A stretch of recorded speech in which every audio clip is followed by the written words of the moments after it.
Bienvenido a este curso de Data Center Designer, el Cloud de ARSYS. Estás en el tercer curso de la serie en el cual estamos hablando de temas de networking. Concretamente, estamos hablando de balanceadores. Hemos introducido los distintos tipos de balanceadores que tiene TCD, hemos visto el balanceador clásico y hemos visto también un ejemplo del NLB. Pero ahora quiero mostrarte algunos escenarios más que el NLB soporta. Vamos allá. Aquí tengo mi centro de datos virtual, donde tengo dos servidores web balanceados utilizando el Network Load Balancing. El Network Load Balancer tiene una IP pública y a través de estas IPs redirige las peticiones a cualquiera de los dos servidores que tiene bajo su regazo. Esto me funciona perfectamente para llamadas HTTP. Si abro un terminal y realizo llamadas HTTP a la IP del balanceador de carga, me van respondiendo alternativamente los dos servidores, el servidor 1 o el servidor 2. Pero ahora me gustaría ofrecer conectividad SSH a estos dos servidores para que desde mi ordenador me pueda conectar para realizar tareas administrativas. Observa que ya no es tan sencillo. En el caso de utilizar el protocolo HTTP, que me respondiera una vez el servidor 1 y otra vez el servidor 2, era algo perfectamente lógico.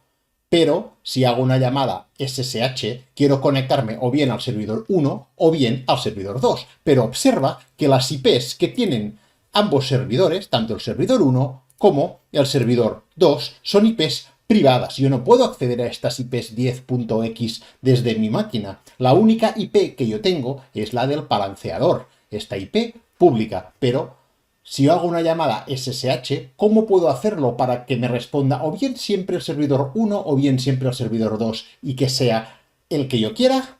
Vamos a verlo. Esto lo podemos hacer agregando dos reglas al NLB y aprovechándonos de la redirección de puertos. Para empezar, seleccionamos el Network Load Balancer y en Forwarding Rules vamos a agregar una regla. Pues por ejemplo, le voy a llamar SSH1 y esta me va a servir para realizar la petición SSH al Web Server 1. Simplemente coloco la IP y luego le digo el Listener Port. Podría colocar el puerto de SSH, que es el 22, pero voy a colocar un puerto distinto que va a ser el 122, es decir, el 10.022. Y este es el puerto por el cual voy a poder conectarme por SSH a Web Server 1. Vamos a crear esta regla. Tenemos ya esta regla creada, pero tenemos que habilitar un destino para esta regla. En este caso, ¿cuál va a ser el destino que vamos a añadir a la regla SSH1? Pues simplemente vamos a seleccionar el Web Server 1 y le vamos a indicar que el puerto va a ser el 22. De este modo, redirecciono el puerto 10.022 de la IP pública al puerto 22 de la IP privada de Web Server 1. Y con esto ya tengo la primera regla. Vamos ahora a agregar una segunda regla. Vamos a repetir exactamente lo mismo, pero para poder conectarnos al Web Server 2. Vamos a agregar una regla llamada SSH2, la listener IP va a ser la misma y le vamos a agregar el server, pero no puedo agregar el mismo puerto de antes, el 122. Tengo que agregar, por ejemplo, pues el 10.023. Simplemente creamos esta nueva regla y, al igual que antes, le agregamos un target. En este caso, el puerto será el 22 y la IP, la del servidor 2.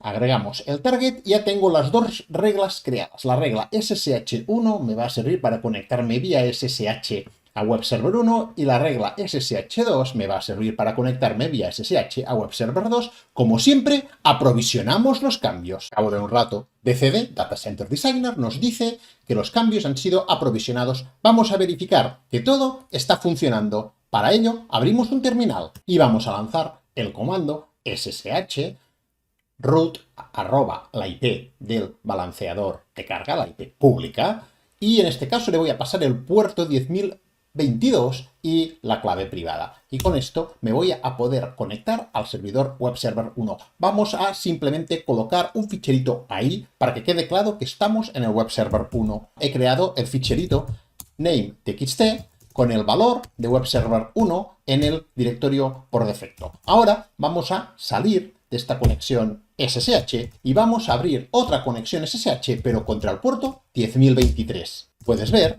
que el fichero name.txt no está. Así que simplemente vamos a crearlo, al igual que antes, pero vamos a poner webserver2. Ahora puedes observar como si tenemos este fichero y su contenido es webserver2. Nos salimos otra vez de esta conexión y abrimos otra vez la conexión contra el 10.022. Miramos los ficheros, ahí aparece el name.txt y el name.txt nos dice que estamos contra webserver1. Para verificarlo una última vez, nos conectamos de nuevo al 10.023, miramos el contenido de nuestro sistema de ficheros, está el fichero name.txt y el valor es webserver2. Perfecto. Con estas reglas, básicamente, lo que hemos hecho es, utilizando puertos distintos, utilizar la capacidad que tiene el NLB de mapear puertos. Las peticiones que lleguen a este puerto serán redirigidas a otro puerto, en este caso el puerto 22, que es el que tiene SSH de verdad. WebServer 1 y WebServer 2 están escuchando vía SSH por su puerto 22, pero yo accedo a la IP del NLB y he utilizado otros puertos. En este caso, distingo en función del puerto al que me conecto a la IP pública.